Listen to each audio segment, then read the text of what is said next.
I had felt that there's a lot of sort of like inequality in the sort of standard corporate system and how corporations work and how, borders prevent, sort of human capital from crossing them.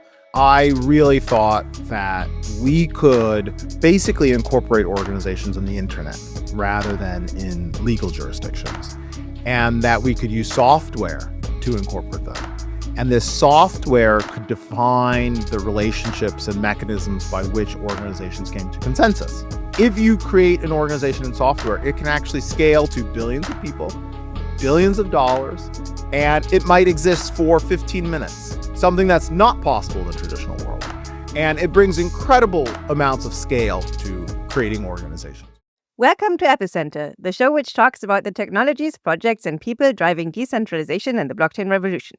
I'm Friederike Ernst, and I'm speaking with Dennison Bertram today, who is the CEO and co-founder of Tally, which is a decentralized governance platform. But before we get into all of that, these are our sponsors this week.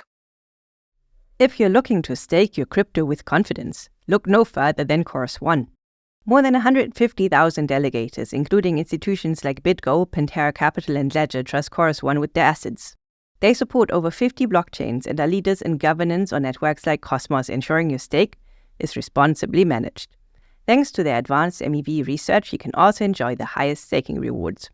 You can stake directly from your preferred wallet, set up a white label node, restake your assets on EigenLayer or Symbiotic, or use their SDK for multi-chain staking in your app. Learn more at chorus.one and start staking today. This episode is proudly brought to you by Gnosis, a collective dedicated to advancing a decentralized future.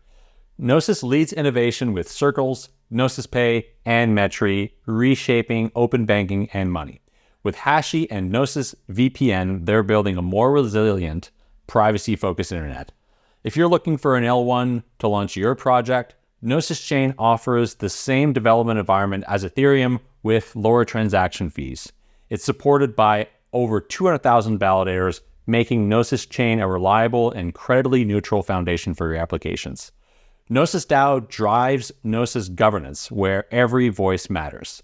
Join the Gnosis community in the Gnosis DAO forum today. Deploy on the EVM-compatible Gnosis Chain or secure the network with just one GNO and affordable hardware. Start your decentralization journey today at gnosis.io. Cool, Dennison, it's super nice to have you on the show. Excellent. Thank you so much for having me. I'm really excited to be here. Yeah, and you have been in Web3 for a very, very long time.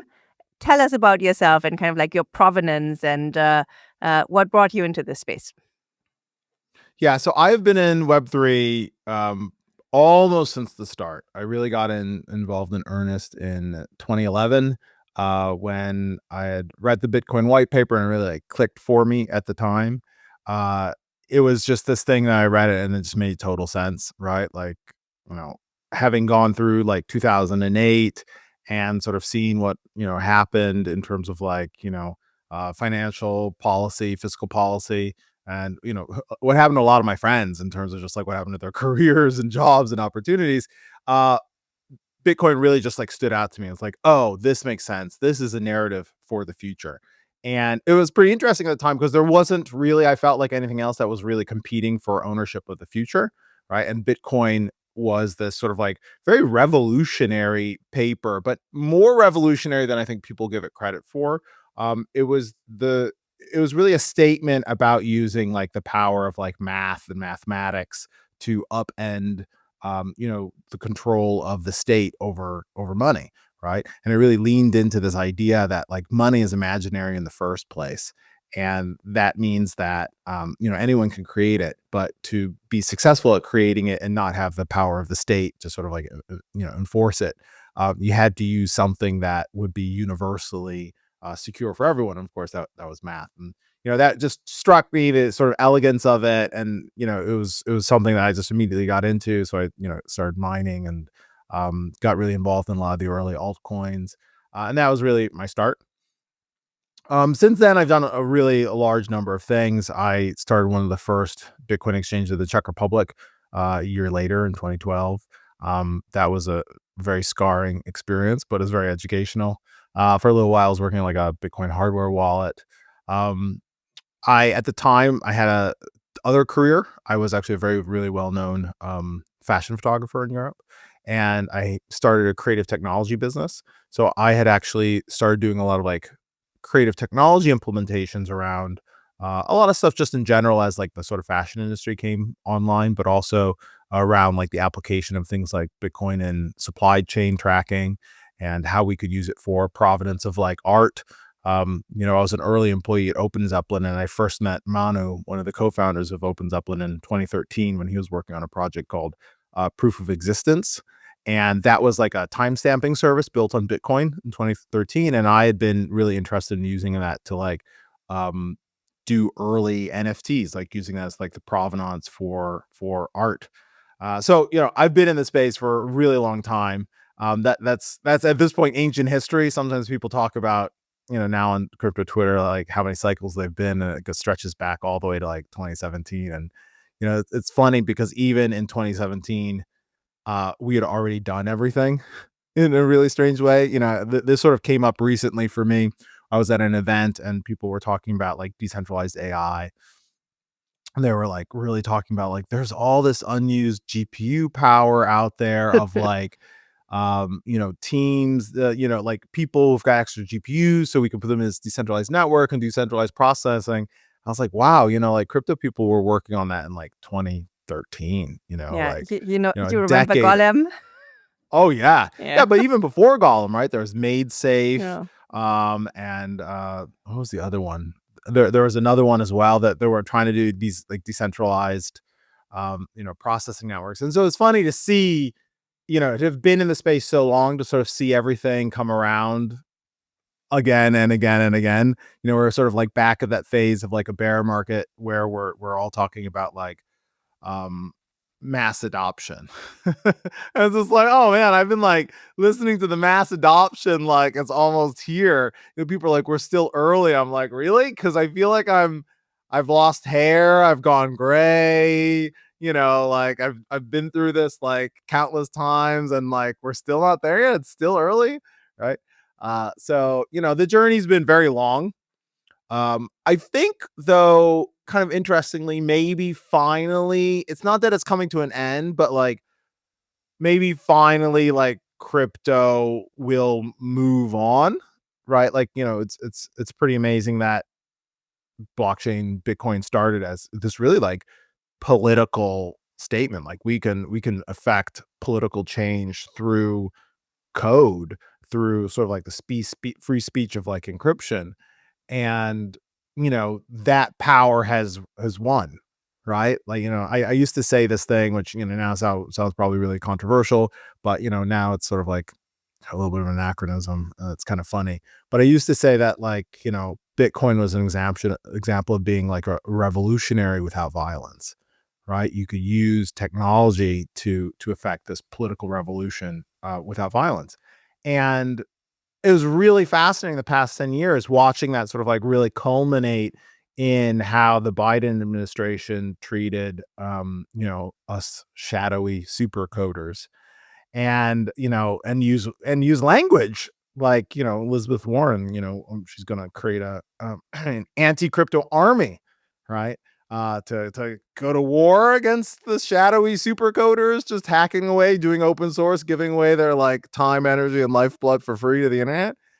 And and now it's won, right? And we used to say like, first they mock you, then they fight you, then you win. And it seems like now we win. What's the metric by which you would say we've won?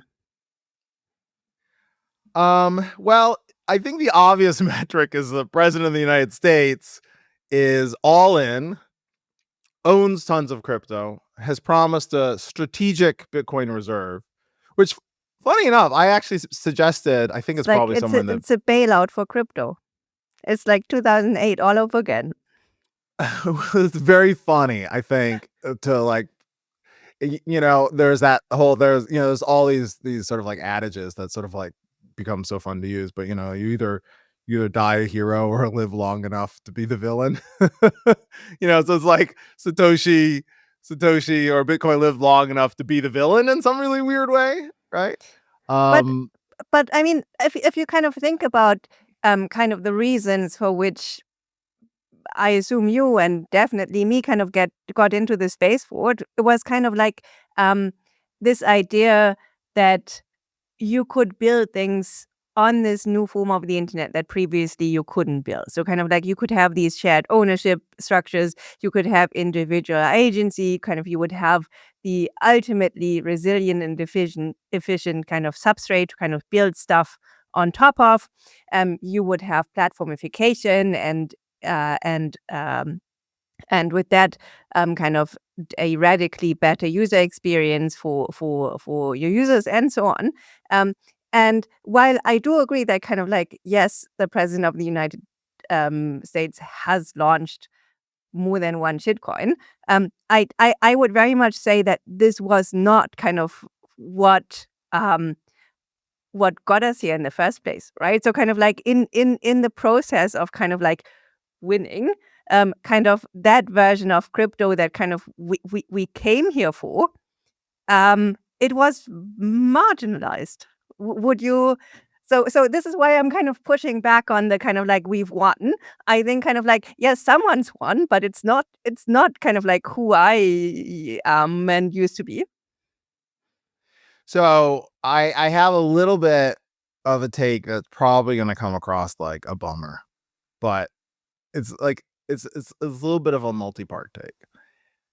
One of it, and this is something I was talking about for years now, is that crypto actually never had a plan for winning, which is actually pretty common in revolutions, right? Like revolutionaries, they're like driven by this desire for the revolution, for this change, but they don't actually plan what winning looks like, right? And oftentimes the best, most successful strategies for revolutionaries are just somehow to like implement like a perpetual revolution. And crypto had very much this problem where it didn't plan for success. And like most revolutions, it got co-opted along the way by the powers that be, right? And I think that this has happened with crypto in many ways. But the world also changed at the same time. You know, one of the things I always used to like to say, there's a lot of things I used to like to say. I don't know what I like to say these days, but one of the things I used to like to say is that, you know, sort of like the end of like the cypherpunk manifesto, it talks about how like, you know, cypherpunks have the like root access to the future, right? And that's like part of the power of it. You have root access to the future. And my sort of response to that is like, yeah, but what if that future was already a long time ago, you know? And when we Oh, that's very started deep. crypto, yes, because when we started crypto, right? I remember, think about it, 2011, crypto started. You know, I was dating my now wife, and her father had a video camera on his doorbell. He built it himself. His video camera on his doorbell. And the sort of like running joke in our friend group was how creepy that was. Oh my God, he has like video camera on his doorbell, and there was like video cameras around the house, and it was like creepy. It was like, okay, every time I'd go over, I'd sort of like wave, okay, you know, dad and my girlfriend, I guess you're like watching me, right? Um, and privacy was something that, you know, had already been eroded substantially post September 11th, right? I was in college in September 11th.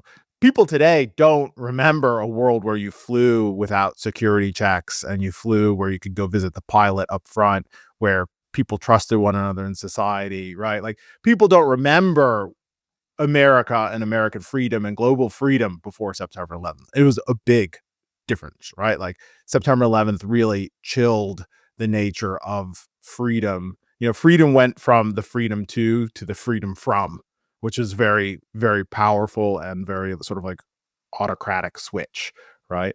But you know, I can always get off track here a bit. But so when we think about when Bitcoin and, you know, and Web3 and all this started, we talked about privacy and self-sovereignty, right?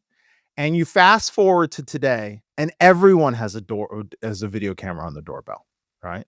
And people have video cameras in their homes. Nobody thinks it's creepy. Nobody thinks it's weird. I know people with video cameras in their bedroom. right? Their security camera system has video cameras in their bedroom, and everything that happens in their bedroom is streamed live to Google or Amazon, right? And they're fine with it, right?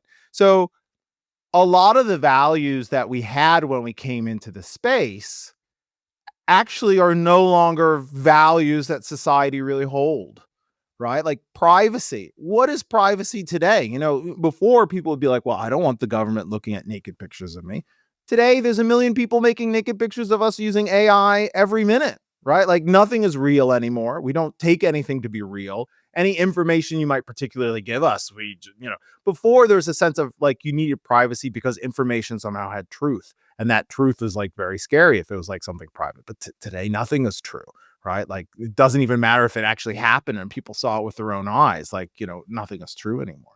So a lot of the values that we started Web3 with, society no longer actually holds, right? Like young people, even not young people, everyone streams their life all the time. Everyone talks about, I mean, if you go on TikTok or Instagram, people talk about the most intimate experiences of their life, the most humiliating, the most degrading, the most uncomfortable experiences of their life, and they share it to millions of followers. There's no more privacy, right? And people don't care about privacy, right? Like we gave it all to Zuckerberg years ago, and we're fine. So But do you think that's irreversible? Because kind of like the optimist in me hopes that kind of this is a switch that we can kind of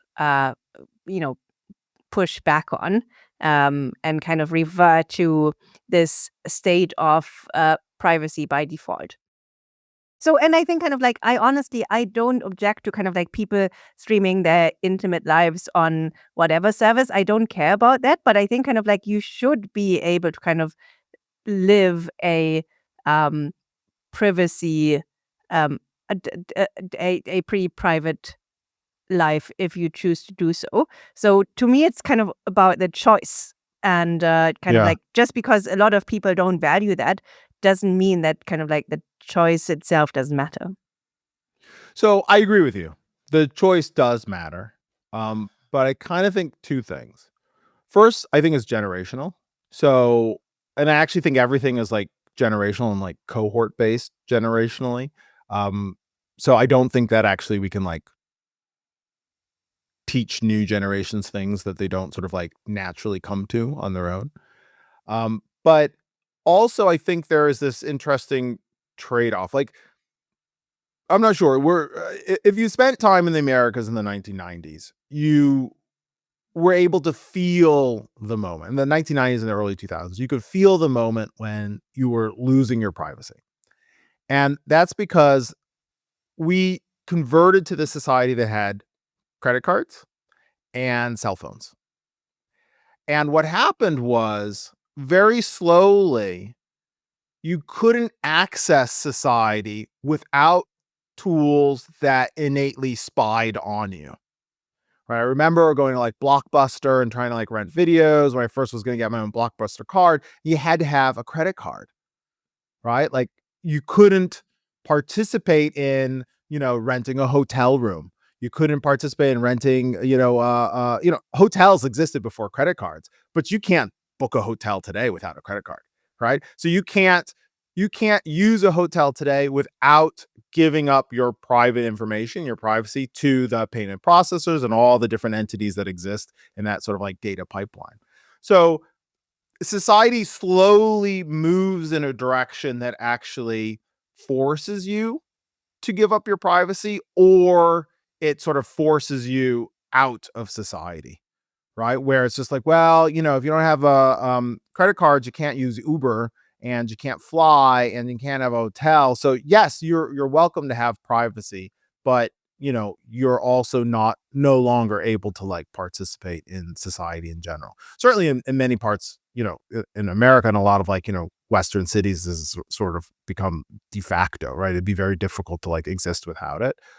Certainly you can, but the sort of like amount of personal effort gets really high. So eventually, like I remember when September 11th happened and I would just opt out of those full body scanners, right? I would just be like, no, you're not going to like irradiate me to like, just pat me down, right? Like, why are you, today I just walk through the scanners, right? Like, it was a decade of like hands up, the big whirring machine going around you. It's like how much effort eventually society kind of wears you down because you also want to live, right? You want to raise kids, you want to like go to birthday parties, you want to like, rent a movie, you want to go on vacation somewhere. So eventually it wears you down. I do hope that it's reversible, but I think it's probably going to have to look different than how we came at privacy, 10 years ago, where maybe it looks more like your real data is indecipherable from like the noise of your data, right? Like if you think about like the value of like encryption, like when you back in the day, at least when you like encrypt your hard drive, you just filled it up with noise and your actual data was indistinguishable from noise, right? Maybe privacy of the future is some version of that where your actual information is just it's impossible to like, from the outside of you distinguish it from the data about you that's not real, right? Maybe that's actually Well, this is strangely not very not very comforting. It's like well, the privacy you now get is you don't know which of these 5,000 nudes of you is the real one and which one's just the AI generated one. This is yeah, just yeah. yeah. Yeah, I know it's bizarre, right? And maybe I am become a little bit pessimist, but it feels hard to do it any other way now because, like for me in my life, like what it would take to unwind the doctor office privacy documents that I've signed and like, raising kids and, like the the level of effort it would take would require me sort of like leaving society, right? And I think kind of maybe it's on us to kind of build alternatives that kind of are usable for regular people, but are still privacy preserving and ideally things like self-custodial and so on. Maybe let's talk about that a little bit later because kind of like we went on a very interesting tangent, but nevertheless a tangent. Maybe let's kind of talk about kind of like I mean, you were in Web3 for a pretty long time before you actually started Tally, the project we're here to talk about today. So, in a nutshell, what was the set of problems that you were looking to tackle in starting Tally? yeah, so Tally was the sort of genesis of Tally was, a lot of the optimism that we're talking about. Uh I had felt that there's a lot of sort of like inequality in the sort of standard corporate system and how corporations work and how, borders prevent, sort of human capital from crossing them. Um, and I really thought that we could basically incorporate organizations on the internet rather than in legal jurisdictions, and that we could use software to incorporate them. And this software could define the relationships and mechanisms by which organizations came to consensus, right? Blockchain comes to consensus through a very programmatic way. Well, humans also have to come to consensus. And the way we do it in the sort of traditional world is very unreliable, right? You have to rely on like legal system, you have to rely upon force. And there was this idea, of course, for like the DAO, DAOs, like decentralized autonomous organizations, have always been like a big part of, especially the sort of like Ethereum lore and the Ethereum sort of history. And the idea behind Tally was like, okay, let's say you could incorporate in software. What would that look like? What sort of tooling would you need? Like, how would that be done? And it was pretty clear that actually be extremely complicated, right? Especially when you thought of like, okay, if you create an organization in software, it can actually scale to billions of people, billions of dollars, and it might exist for 15 minutes, right? Something that's not possible in the traditional world. And it brings incredible amounts of scale to creating organizations. Incredible amounts of scale, right? Like you can just go today and create an organization on Tally and it can scale to billions of people and billions of dollars and it costs nothing, maybe a few dollars in gas fees, right? So this is sort of like real origin and root of Tally.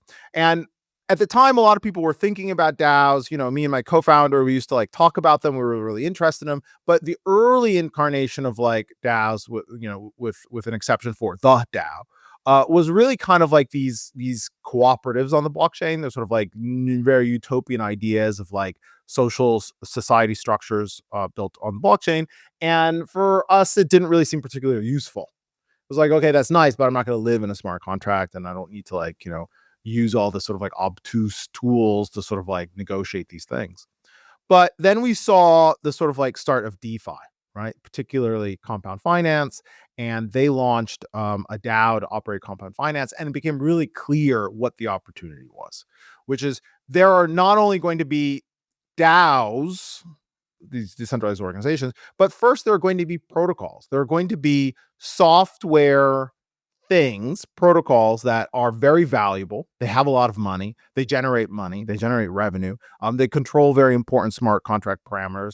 And they really do need some sort of mechanism, some sort of tooling to intermediate political disputes and to come to consensus on things like changing the parameters and, sending money and like updating things. So from there, it was very clear that like, when we looked at how people were doing it, they're using things like Google Docs and like Excel sheets and, sort of like hodgepodge of different things. It was like, okay, really, actually, we need to start building the tooling and infrastructure to manage this. So that's where Tally started. It started as a DAO tool. Today, it's really grown into the infrastructure for tokenized organizations, right? So, in the beginning, it was like primarily around like, you create proposals and vote. Today, Tally actually does the, nearly the entire flow of operating a tokenized organization, from identifying the political stakeholders to launching the actual token, to distributing the token into people's hands, to the governance and operation of protocols, the administration of roles and permissions, to staking and value accrual mechanisms, so that the protocols that generate revenue have trustless modular structures for returning revenue to the participants. So it's really become this complete platform for operating these tokenized infrastructure, these protocols at really massive scale. We just the other week we passed our big milestone where now over $1 billion has been transferred through our tools, which is an incredible milestone and sort of a statement to how real that initial idea that we can make organizations and software really is. Mhm. If you look at DAOs today, I mean, I think kind of DAOs for the past 8 years or so, every year has been hailed kind of like the year of the DAO and so on. And kind of if you look at the state of DAOs on chain, by and large, they're pretty dysfunctional. So kind of like what's where are we going wrong? Sure.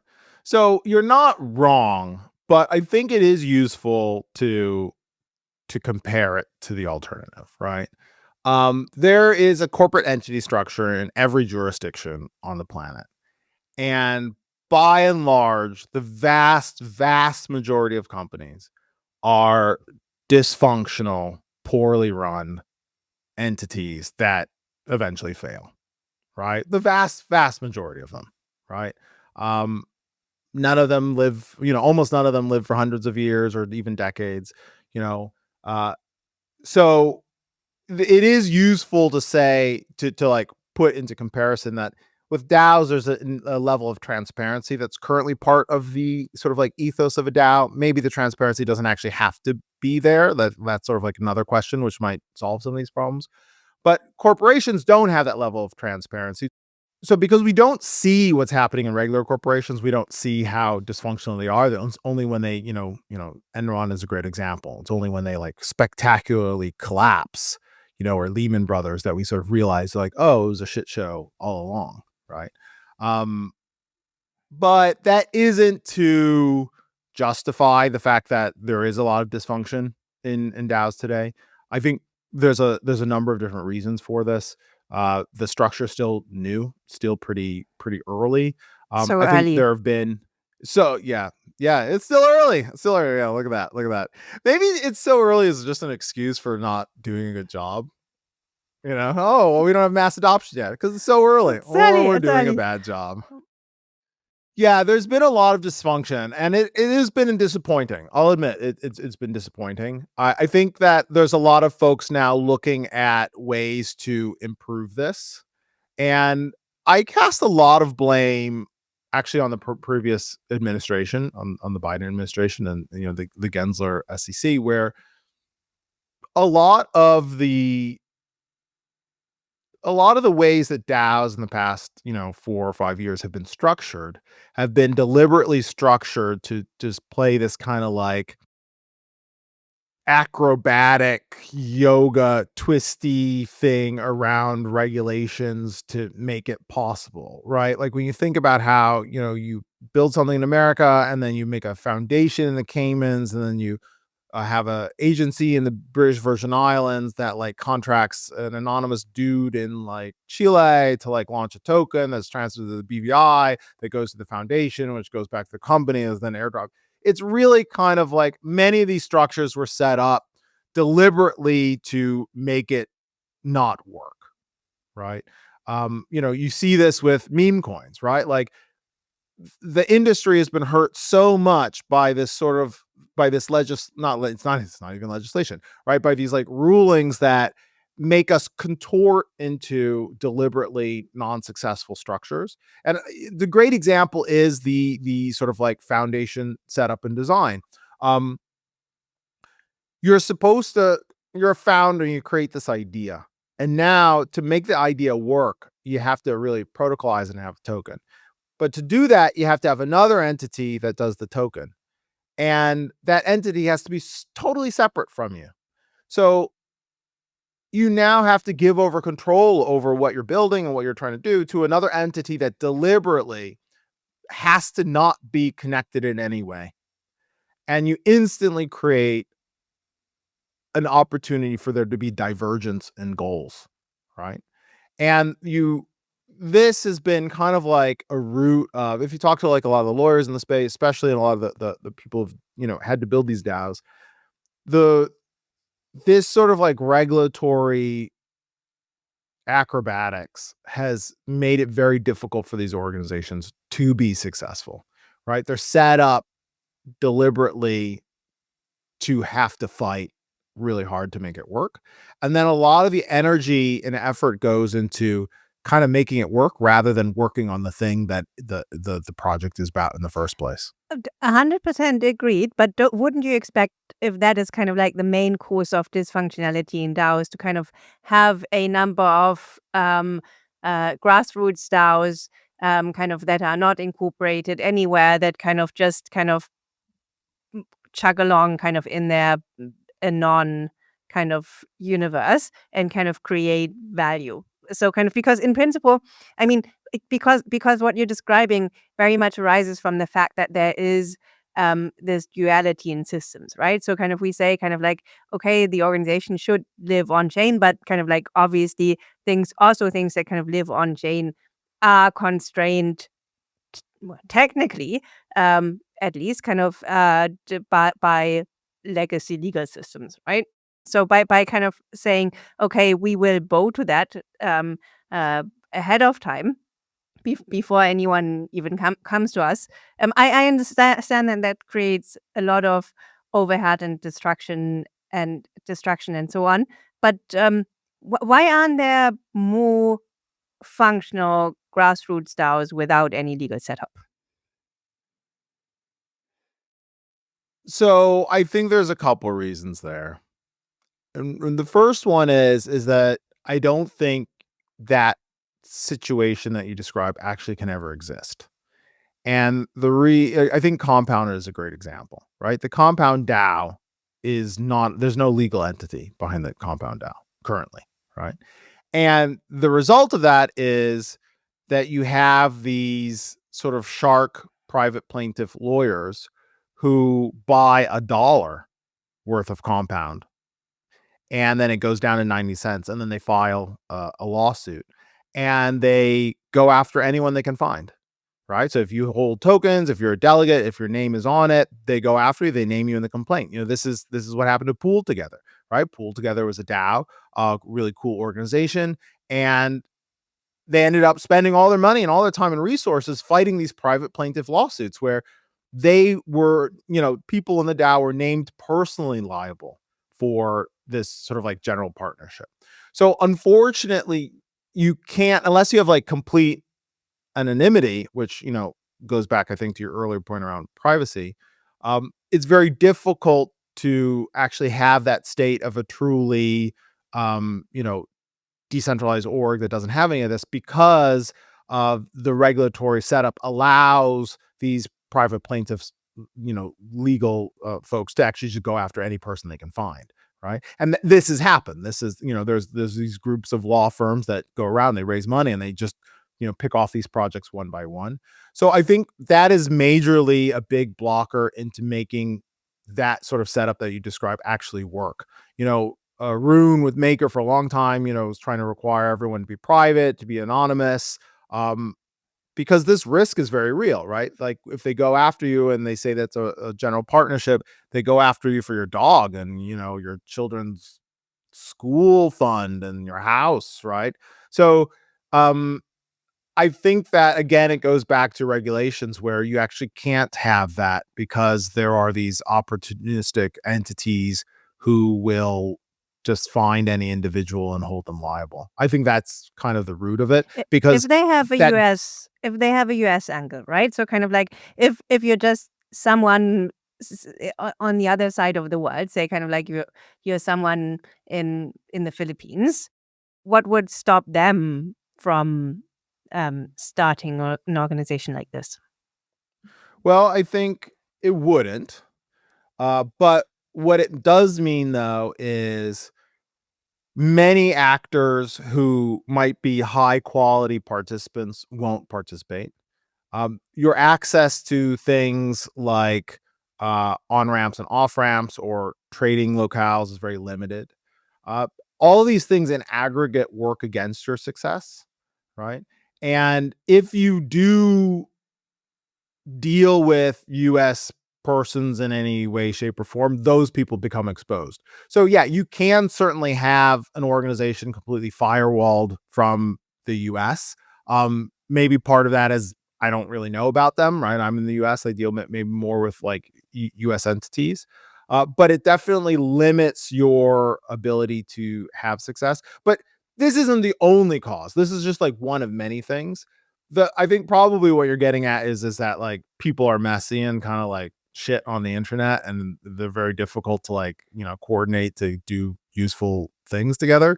No, this is not what I'm getting at all. So I think kind of like in principle, I think kind of like humans are the same off chain and on chain to a large extent, I think. I wonder whether to some extent it's a question of culture, right? Because kind of like in DAOs, kind of like we have started DAOs with this idea that they're kind of like this egalitarian place and kind of like you vote on everything and so on. And I think kind of not everything should be voted on. Maybe this is my controversial take for today, but kind of like if you're running an organization, kind of like kind of decisions are not mix and match, right? Kind of like they kind of you have to commit to a strategy, and kind of someone has to wear the hat, otherwise it doesn't work. And I think in principle there's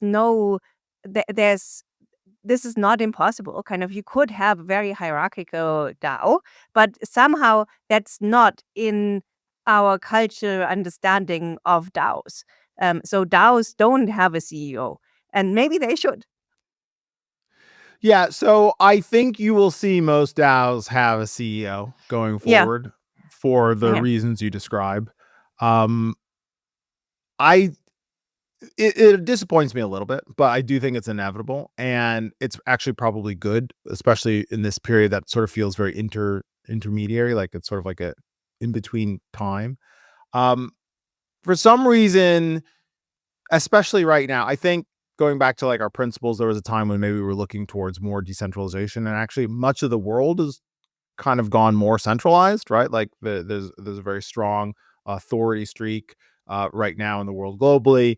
Even the idea of founder mode is very much, top down as an idea that sort of like permeated the space. Um, organizationally, also, I think that these DAOs have had problems in how they initially distribute their membership, right? Membership is a big determinant of like success, right? Like if you give the wrong, you can't really say wrong, but an organization has to have a culture. And if you don't have an aligned culture, it's very difficult to make decisions collectively, especially when actually everyone in the organization has different cultures. I think a great example of this is salaries in these organizations. You know, some of these organizations are extremely valuable. You look at like Uniswap Foundation, Uniswap DAO, this is multi-billion-dollar organization. And, people really complain about the foundation's proposal and how much they're going to pay people. And you have these sort of like participants in the space who are like, yeah, well, I got this cousin. He like, he's in like, some plays and he would do it for cheaper. And it's just like, this is one of the most competitive financial organizations in the world based in New York City. They need to hire the most competitive, highly sought after talent that exists. That's expensive. And you have a natural divide between participants of what like a lot of money is and what a little bit of money is and what's worth something, what's not worth something. I think this comes up a lot between the sort of like programming community of Europe and the programming community of like San Francisco. Always on Twitter, like, European programs are like, why does this person earn $300,000 a year when I earn, $80,000 a year? And these sorts of like geographical issues filter into organizations too, along with cultural ones. And it makes it very difficult for people to come to like a common alignment, right? These organizations end up bickering about how much the dog gets paid instead of like what they need the dog for, right? And that really drives these organizations to like do a bad job, or like, they sort of like descend in sort of the there's a, oh, what was it? Someone put it really well recently, where decentralized organizations end up mostly talking about themselves and their organization rather than getting anything done. Which it's kind of a truism now that when you think about it. But not to get too far off topic, I think you are right that we will see more CEO of DAOs, right? Where, if you read Miles Jennings, how, A16Z and he are kind of thinking about what decentralization means, right? Like we kind of came into this years ago with decentralization meaning like everyone and their grandma participates in voting on everything. And, that has turned out to be a bad idea for a lot of different reasons. And now it's like, well, we have to redefine or sort of think, what does decentralization mean? Right? Like who is involved in decentralization? Is it everyone on everything? Is it just the experts? Who determines what an expert is? What's the oversight? All of these are very complicated questions, which, corporations have sort of figured out by just saying like, he's the boss and these are the board members that oversee the boss. And these are the shareholders that oversee the board members. But I mean, that's also a structure that's grown over time, right? I mean, it's not like kind of like someone, I mean, we've had corporations for hundreds of years, and kind of I'm sure we've tried out many different things that didn't work. Sure. And I mean, even now we kind of have different modi for operations, right? Kind of like you can have a cooperative, you can have a foundation, you can have a company limited by shares, you can have a public company, and so on. And I think all of these kind of, I mean, to some extent, kind of you can transition between them, but kind of they all kind of have found product market fit in a way, right? Yeah. Yes. Yeah, we are, I think, in search of our product market fit for decentralized organizations. But I think we have some form of it, right? Like protocols have to be decentralized. I think a great example is Arbitrum, which is on like kind of like the grandest experiment of them all at the moment, where they fundamentally are operated by their token holders, and the token holders have an extreme level of power, right? Like they can fundamentally alter the way the network works. And you see this characteristic leading to their success, right? Their success being, you look at like Tether having chosen them as being like one of their new home bases. You look at the different organizations that build directly on top of them. And a big piece of that is because they have this certainty that they are building on top of infrastructure in which they have a tangible say in how it's governed and operated. So I do think that we found that nugget of product market fit, right? Like you wouldn't trust, like a Chinese company wouldn't necessarily build directly on an American company because they're always exposed to like geopolitical issues, right? But, a truly decentralized network, where you have a credible share, the platform itself is credibly neutral and you have a credible participation level on it. That is very valuable, right? Like that is something that you can trust and you can build on as infrastructure. Something I like to say is like, if you're building on Facebook, you're the next Zynga. And I think that idea of like being able to trust the infrastructure that you build on is super important, right? Because we've seen that in, the Web2 space, whether it's Twitter and the Twitter API, Reddit and the Reddit API, Facebook and the Facebook API, if you build something that's large enough and valuable enough, the underlying layer will steal it from you. Do you think that's borne out by the state of which networks currently see developer adoption? Because to me, it seems that there's kind of the networks that are currently very successful. They are not the most decentralized. They are not the most credibly neutral. They are the ones that somehow manage to hire the right marketing people. Oh, well, that's a spicy hint there. Yeah, that's a tricky one. And it's tricky for a lot of reasons because, who are the developers today versus the developers 10 years ago or 5 years ago and, 2 years ago. And I think that they look very different, right? Like when I found crypto, it was very much about self-sovereign everything, right? And privacy and all this stuff. I think people who find crypto today find it through very different mediums, right? Like it's not coming to them through some, cryptography newsletter or, group chat. It's coming to them through, meme coin prices and payments and stable coins and stuff like that. So I think we're also maybe catering to a different type of developer. If you want to use like developer sort of like metrics, right? There's a different kind of contributor who's joining the ecosystem.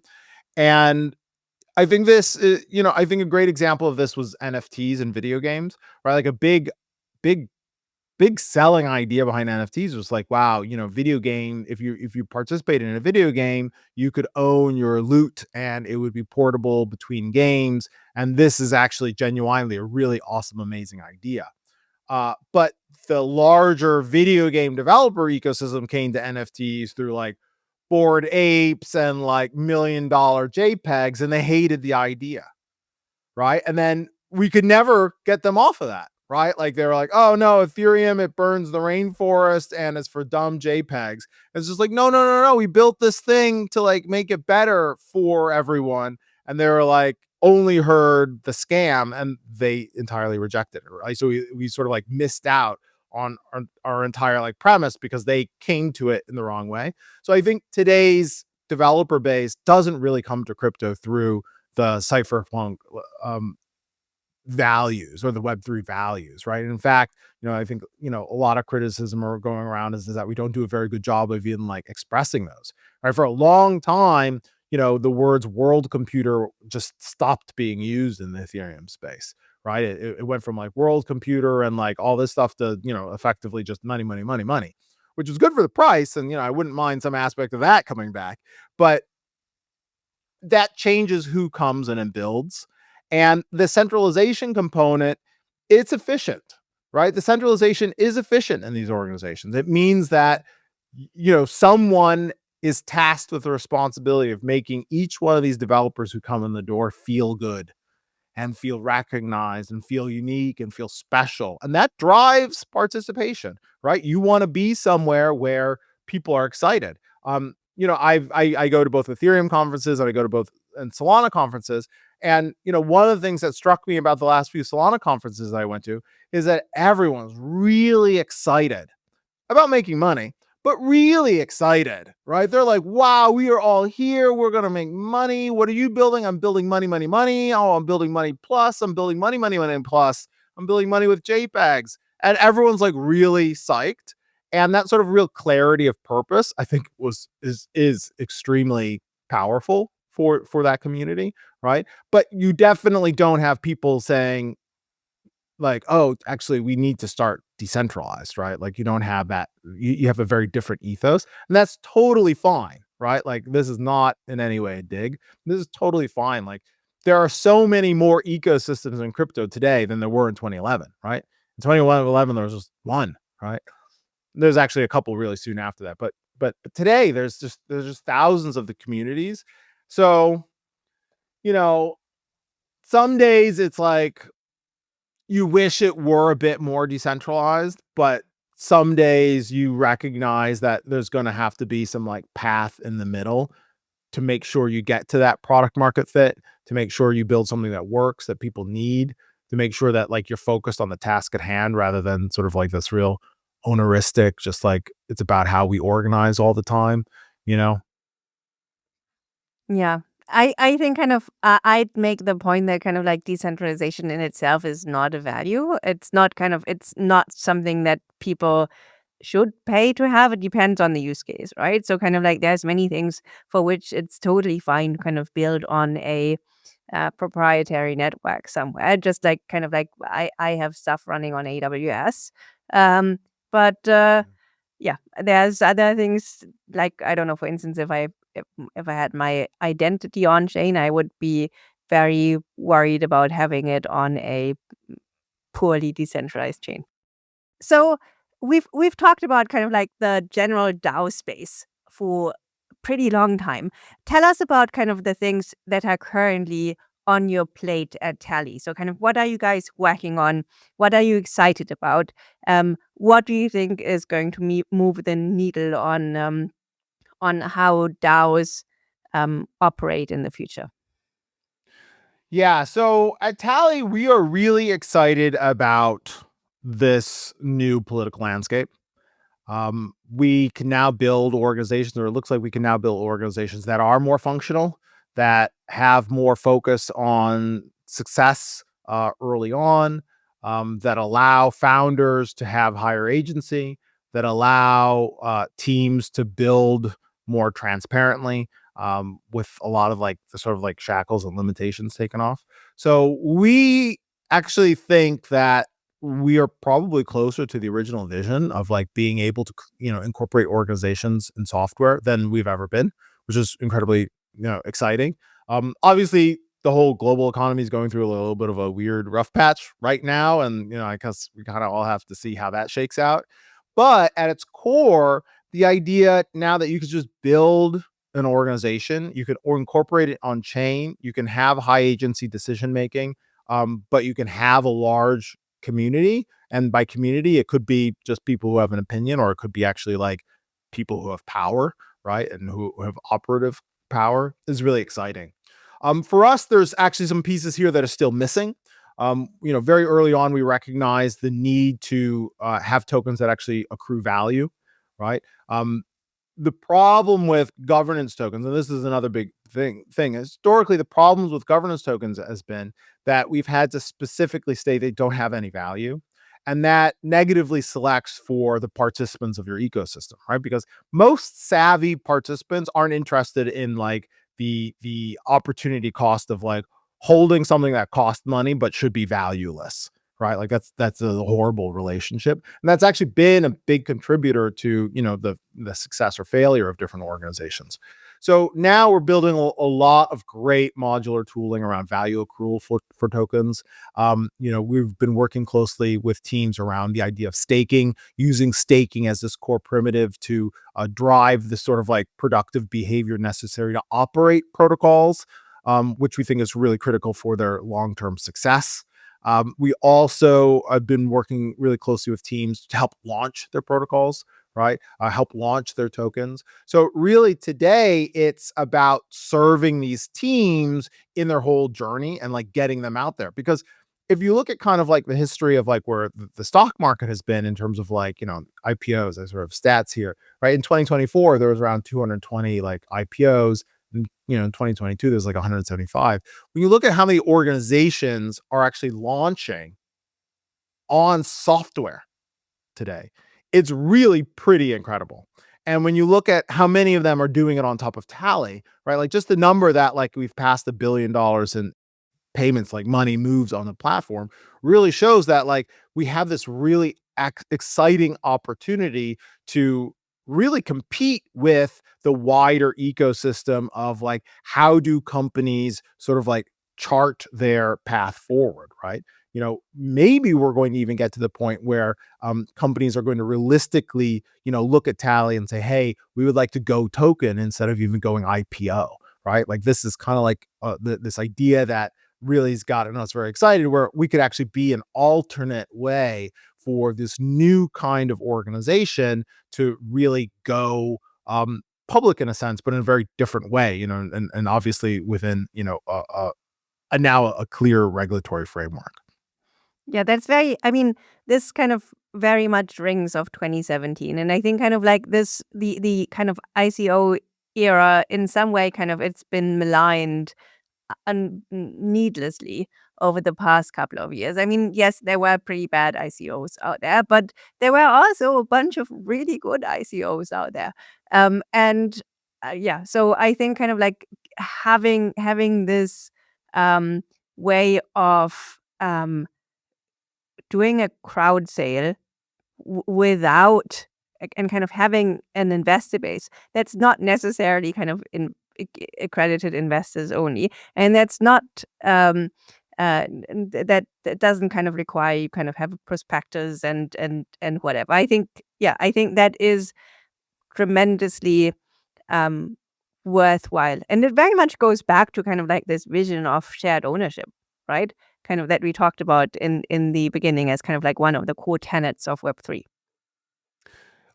Yeah, I agree with you. People love to speak negatively about the ICO boom, but a lot of very good stuff came out of that. A lot of infrastructure got built. Safe was an ICO project originally. There's I know, a it was lot mine. of great. Yeah. Well, yeah. Yes, exactly. Full disclosure, it was yours. Like there's a lot of actual great infrastructure that was built during this, and there's a lot of magic around that capital formation, primarily using an asset that was created from its own ICO, right? Ethereum itself was an ICO, which I did not participate in because of,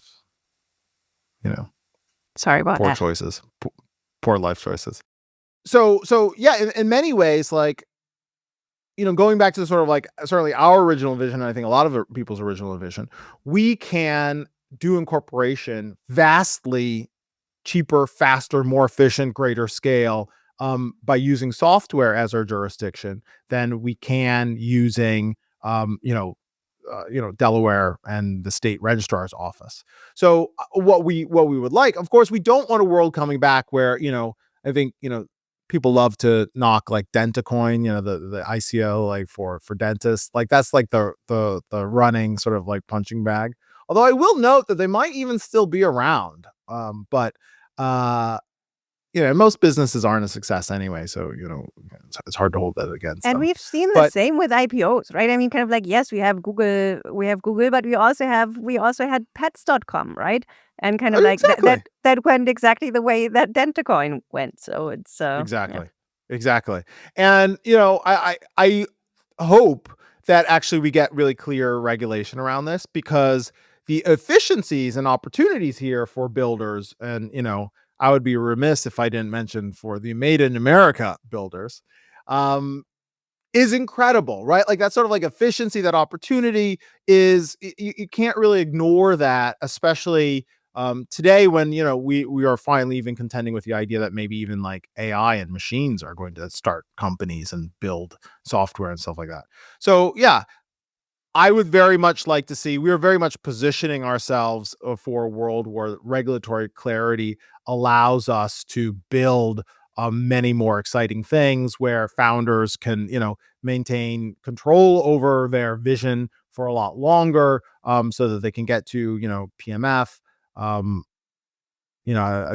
think this is just, extremely exciting. We just have to get through this little rough patch that we're in right now. But, ideally, the president has promised legislation in the summer. So I think by fall we may actually know what the future is going to look like. Mm. Yeah, absolutely. So, Dennison, where can we send people to kind of find out more about Tally? So the most obvious place is Tally, or the website itself, tally.xyz. We also have a newsletter, a podcast, a Twitter as well. These are probably the best places to check out. You can also follow me as well on Twitter. I'm at Dennison Bertram. If you are building a project, if you're thinking about building a project, if you're thinking about building a token or launching a token, we are probably your best partners for that in the industry. If you're thinking about value accrual mechanisms, thinking about modular, secure governance that secures tens of billions of dollars across the ecosystem, we are your best partner that you could have. So if you are a founder of any of this sort or builder, even legal, right? We have great recommendations and experience helping teams set up even the legal sides of things. We're not lawyers, but we can give you a lot of great recommendations to wonderful teams as well. Reach out. We can be your partner in this process and help you succeed the way we've helped hundreds of other organizations succeed. Perfect. Thank you so much for coming on, Dennison. Thank you. It was a real pleasure. I loved having this conversation.